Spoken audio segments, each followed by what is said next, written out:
గోదావరి జలాలు ఖమ్మం జిల్లాలను చేరుకోవడంతో రైతులు ఆనందం వ్యక్తం చేస్తున్నారు. ఎత్తిపోతల పథకం ద్వారా సుమారు 110 కిలోమీటర్లు ప్రయాణం చేసిన గోదావరి జలాలు బుధవారం జులూరుపాడు వరకు చేరుకున్నాయి. జులూరుపాడు నుంచి రాజీవ్ లింక్ కెనాల్ ద్వారా ఖమ్మం జిల్లా ఏన్కూరు మండలం ఎన్ఎస్పి కాలువలోకి చేరుకున్నాయి. ఎమ్మెల్యే రామదాస్ నాయక్ బుధవారం మధ్యాహ్నం నుంచి సీతారామ కాలువ వెంట నడుస్తూ పర్యవేక్షించారు. ముఖ్య అతిథిగా వచ్చిన వ్యవసాయ శాఖ మంత్రి తుమ్మల నాగేశ్వరరావు జులూరుపాడులో సీతారామ కాలువ వద్ద పూజా కార్యక్రమాలు నిర్వహించారు. ఈ సందర్భంగా ఆయన మాట్లాడుతూ 10 సంవత్సరాల నుంచి కాలువ ఖాళీగా ఉండడంతో నీళ్లు వస్తాయా రావా అనే అనుమానం రైతుల్లో ఉందని, గోదావరి జలాలను చూసి రైతులు ఆనందం వ్యక్తం చేస్తున్నారని, కాలువ ముందుకు సాగింది అంటే అది రైతుల గొప్పతనమని, రైతులకు ఎప్పుడూ రుణపడి ఉంటానని, మంత్రి పదవి ఉన్నప్పుడల్లా కష్టపడే కలెక్టర్లు వస్తున్నారని, వారి సహకారంతో ముందుకు సాగుతున్నానని అన్నారు. గోదావరి జలాల ద్వారా ఉమ్మడి ఖమ్మం జిల్లాలు సస్యశ్యామలమవుతున్నాయన్నారు. ఈ కార్యక్రమంలో సత్తుపల్లి ఎమ్మెల్యే మట్టా రాఘమయ్య, కలెక్టర్లు జితేష్ వి పాటిల్, ముజిమ్మిల్ ఖాన్, ఎస్పీ రోహిత్ రాజ్ తదితరులు హాజరయ్యారు.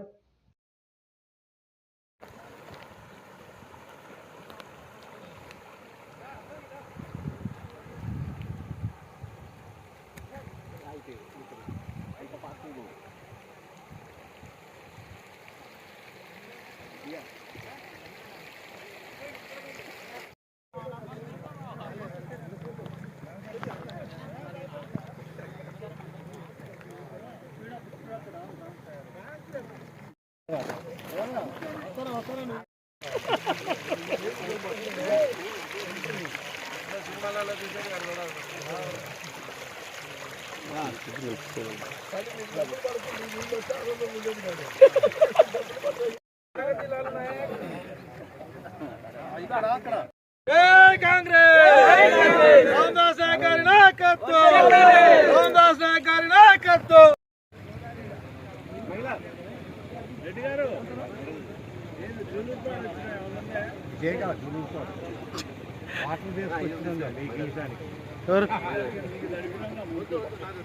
దీని సంగతి చూడు. రోడ్డు కావాలన్నావు, రోడ్డు ఇచ్చినాం. నీళ్లు కావాలన్నావు, నీళ్లు ఇచ్చినాం. ఇల్లు కూడా ఇస్తాం. బా ఇయ్యద్దు అందరం.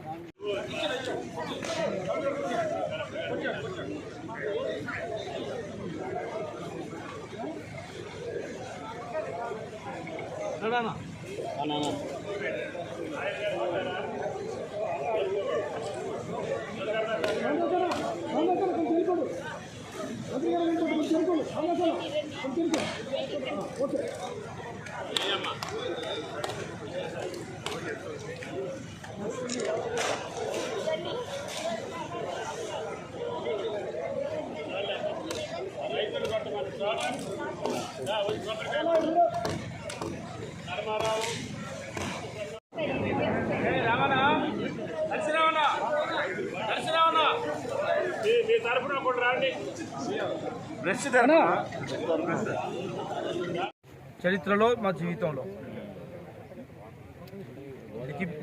లిఖితపూర్వకంగా గుర్తించబడ్డ చరిత్రలో ఉండిపోయే రోజు. ప్రజల కోరిక, ప్రజలకు ఇచ్చిన మాట నిలబెట్టుకున్నందుకు ఎన్నికల ముందు మాట ఇచ్చిన మాట ప్రకారం వాళ్ళు ఆదరించారు, ఆశీర్వదించారు.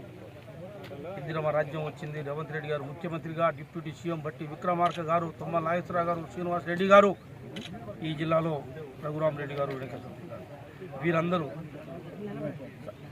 సహకారంతో ప్రభుత్వం అన్ని రకాలుగా అడిగిన వెంటనే మా యొక్క ప్రతిపాదనని ఆమోదించి గెలిచిన ప్రభుత్వం ఇందిరమ్మ రాజ్యం వచ్చిన 2 నెలలనే పని ప్రారంభించి ఇక గోదావరి నీళ్ళని వైరా చెరువులో పోవడానికి రాజో లింకు ద్వారా కార్యక్రమాన్ని చేపట్టాం. మీరందరూ కూడా ఆ రోజు శంకుస్థాపన కార్యక్రమంలో మీరు పాలు పంచుకున్నారు. ఉత్తమ్ కుమార్ రెడ్డి గారు, జిల్లా మంత్రులందరూ కూడా. వాళ్ళతో పాటు మన ఆగస్టు నెలలో రాజో లింకు కెనాల్ ద్వారా గోదావరి నీళ్ళని వైరా చెరువులో పోవడానికి మనం ముఖ్యమంత్రి గారితో ఆశ్వాపురం కాడ గోదావరి నది కాడ పంపు ఆన్ చేసుకొని వైరాలో పెద్ద బహిరంగ సభ పెట్టుకొని ఈ నీళ్ళని ఆ రోజే ప్రారంభించాం. చిన్న చిన్న పనులు ఆగిపోవటం వల్ల కొద్దిగా ఆలస్యం అయినప్పటికీ సంవత్సరాల కాలంలో ఇచ్చిన మాట ప్రకారం ప్రజలు ఇచ్చిన అవకాశాన్ని సద్వినియోగం చేయడం కోసం ఇవాళ నీళ్ళని నియోజకవర్గ ప్రజలకి అందుబాటులో తెచ్చిన రోజుగా చాలా సంతోషంగా ఉంది, ఆనందంగా ఉంది. మరి ఆ రాష్ట్ర ప్రభుత్వానికి మంత్రులకు అందరికీ కూడా మనస్ఫూర్తిగా హర్షాన్ని ప్రకటిస్తూ నాకు అన్ని రకాలుగా సహకరించి వాస్తవంగా చట్టసభలో పంపించడానికి ముందుండి నాకు సహకరించిన మానవ దుర్గానికి సహకరిస్తూ ఉన్నది. ఈ నియోజకవర్గ ప్రజలకు కూడా 2 చేతులు జోడించి వాళ్ళకు ధన్యవాదాలు తెలియజేస్తూ చాలా సంతోషాన్ని వ్యక్తం చేస్తాను. ఒకసారి సాగర్ నిండదు, కానీ నేను ఈ యొక్క వేదిక మీద నుంచి రైతాంగానికి విజ్ఞప్తి చేస్తున్నా. ఈ యొక్క లింక్ కెనాల్ ద్వారా వైరా ప్రాజెక్ట్ కి జూన్ నెలలోనే సీతారామ ద్వారా మీకు నాట్లు వేయించే బాధ్యత ఈ ప్రభుత్వాన్ని, రేవంత్ రెడ్డి గారి ప్రభుత్వాన్ని అని చెప్పి విజ్ఞప్తి చేస్తున్నా. అందుకని ఆయన అడగగానే ఆయనకు అవగాహన లేకపోయినా నేను చెప్పిన మాట మీద నమ్మకం ఉంచి ఓవరాల్ గా అదే మీటింగ్ లో ప్రభుత్వానికి ఆర్డర్ వేశారు. ఆర్డర్ ప్రకారంగా ఇవాళ ఇది నిర్మాణం చేసుకున్నాం. దీనివల్ల రేపు సత్తుపల్లి ట్రంక్ కూడా పూర్తి చేసుకుంటే అక్కడ 1 లక్ష ఎకరాలు మనకి సత్తుపల్లి ఏరియాలో వస్తుంది. ఇంకో 4వ పంప్ హౌస్ అశ్వరావుపేట, దమ్మపేట కూడా తయారవుతుంది అక్కడ. కాబట్టి ఈ జూలూరుపాడు టన్నెల్ అయ్యే లోపులోనే ఈ ప్రాంతంలో ఉన్నటువంటి పినపాక, అశ్వరావుపేట, వైరా, అదేవిధంగా సత్తుపల్లి, అశ్వరావుపేట నియోజకవర్గాలు 5-6 నియోజకవర్గాలకి ఈ యొక్క పూర్తయినటువంటి సీతారామాన్ని మనం వాడుకునే అవకాశం ఉంది. మీరు భూములు ఇచ్చినందుకు మిమ్మల్ని ఎప్పుడు కూడా ఈ తుమ్మల మర్చిపోవడం చెప్పి కూడా మీకు ఈ సందర్భంగా మనం చెప్తాం. నేను బీజే కొత్తూరులో ఫస్ట్ లిఫ్ట్ కి శంకుస్థాపన చేసిన రోజున కూడా అక్కడ భూములు ఇచ్చిన రైతులకి కాళ్ళకి నమస్కారం చేశాను. అదేవిధంగా మీ కాళ్ళకు కూడా నేను నమస్కారం చేస్తున్నా. అంటే మిమ్మల్ని చూసి కొత్త కలెక్టర్ గారు 4000 ఎకరాలు కాలువల కోసం తీసుకోవాలి. భూములు ఇస్తేనే కాలువలు వస్తాయి, కాలువలు వస్తేనే నీళ్లు వస్తాయి. మీరు ఎవళ్ళు ఒక్కళ్ళు అడ్డం పెట్టినా కూడా ఆ పనులు శాశ్వతంగా ఆగిపోతాయి. ఇట్లన్నీ ఆగిపోవటానికి భూసేకరణ వల్ల 10,000 అనుకున్నది 20,000 కోట్లు అవుతుంది, 20,000 కోట్లు అనుకున్నది 50,000 కోట్లు అవుతుంది. మేము మొదలు పెట్టే రోజున మీ భూమి ఖరీదు 2-3 లక్షలు ఉంది. ఆ రోజునే నేను ఆ ముఖ్యమంత్రి గారితో ఆ ప్రభుత్వంలో మాట్లాడి గిరిజన రైతులు ఉంటారు, పోడు రైతులు ఉంటారు, పేద రైతులు ఉంటారు, అందరికీ 10 లక్షలు ఇద్దామండి అని చెప్పాం. ఆ రోజు నా ప్రభుత్వాన్ని ఒప్పించాం. 10 సంవత్సరాల క్రితం ఈ ప్రాజెక్టును మొదలు పెట్టాం. తద్వారా అందరికీ 10 లక్షలు ఇచ్చుకుంటూ వచ్చాం. ఈ రహదారులన్నీ పడటం మూలాన రాష్ట్రం మొత్తం కూడా ఈ రోజు ధరలు పెరిగింది. సమయం వచ్చినప్పుడల్లా, అవకాశం వచ్చినప్పుడల్లా పనిచేసే కలెక్టర్లు వస్తున్నారు.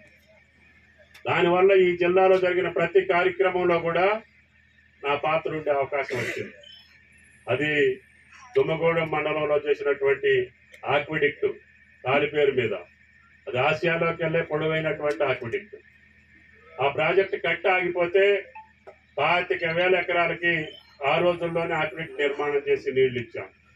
అదేవిధంగా మోడికొట్ట వాగు, పాలెం వాగు ప్రాజెక్టులు భద్రాచలానికి ఈ పక్క ఉన్నాయి కాబట్టి అటు ఎత్తిపోతల పథకాలు కూడా ఇవ్వాలని చెప్పి అక్కడ కూడా ప్రగడపల్లి లిఫ్ట్ ఇరిగేషన్ కూడా దాన్ని ప్లాన్ చేశాం. ముఖ్యమంత్రి గారి దృష్టిలో ఉంది. ఇరిగేషన్ మంత్రి గారు కూడా అనేక సందర్భాల్లో ఈ జిల్లా పట్ల, ఈ జిల్లాలో ఉన్న పెండింగ్ ప్రాజెక్టుల పట్ల ఆయన పూర్తిగా అవగాహన చేసుకొని నిన్న ఈరోజు ఢిల్లీలో ఉండటం మూలాన రాలేకపోయారు. ఆయన పూర్తి సహకారం ఉంది. అందుకని ఈరోజు ముఖ్యమంత్రి గారు రాత్రి చెప్తే పొద్దున్నే పైసలు ఇచ్చి, ఎందుకంటే నీళ్లు వదిలే ముందే మా ఎమ్మెల్యేలు డబ్బులు ఇచ్చే మేము వస్తామని చెప్పారు. కాబట్టి నీళ్లు అయితే వస్తాయి, కానీ డబ్బులు వస్తాయో రావో అని చెప్పి భయంతో రాత్రి కూడా మాట్లాడి కలెక్టర్లు రాత్రి నిద్రపోకుండా ఆ యొక్క టోకెన్స్ పంపించి ఈరోజు 2 గంటల నుంచి 3 గంటల వరకు వాళ్ళు పైసలు వేశారు. అందుకని సంతృప్తిగా జ్వరం ఉన్నా కానీ మిమ్మల్ని కలవాలి, ఆ నీళ్లు మీరు కళ్ళారా చూడాలి. ఆ నీళ్లు ఇక్కడ నుంచి సుమారు 8 కిలోమీటర్లు అనుకుంటా ఈ కెనాల్. ఈ కెనాల్లో ఉన్నటువంటి రైతులు కూడా రేపు కలెక్టర్లు ఇద్దరు ఈ 100 కిలోమీటర్లు ఉన్నటువంటి మెయిన్ కెనాల్కి ల్యాండ్ ఎక్విజిషన్ చేసి, అదేవిధంగా ల్యాండ్ ఎక్విజిషన్ చేసే లోపులో ఎక్కడ వాగులుంటే, ఎక్కడ వంకలుంటే మారేళ్లపాడు లిఫ్ట్ ఇరిగేషన్ దగ్గర నుంచి పినపాక నియోజకవర్గంలో ఇదే జూన్ కల్లా 35,000 ఎకరాలకు వెళ్ళేటటువంటి తుమ్మల చెరువు లిఫ్ట్ కి అది కూడా నేను ప్రారంభోత్సవం చేస్తానని చెప్పి కూడా ఈ సందర్భంగా మనం చెప్తున్నాం.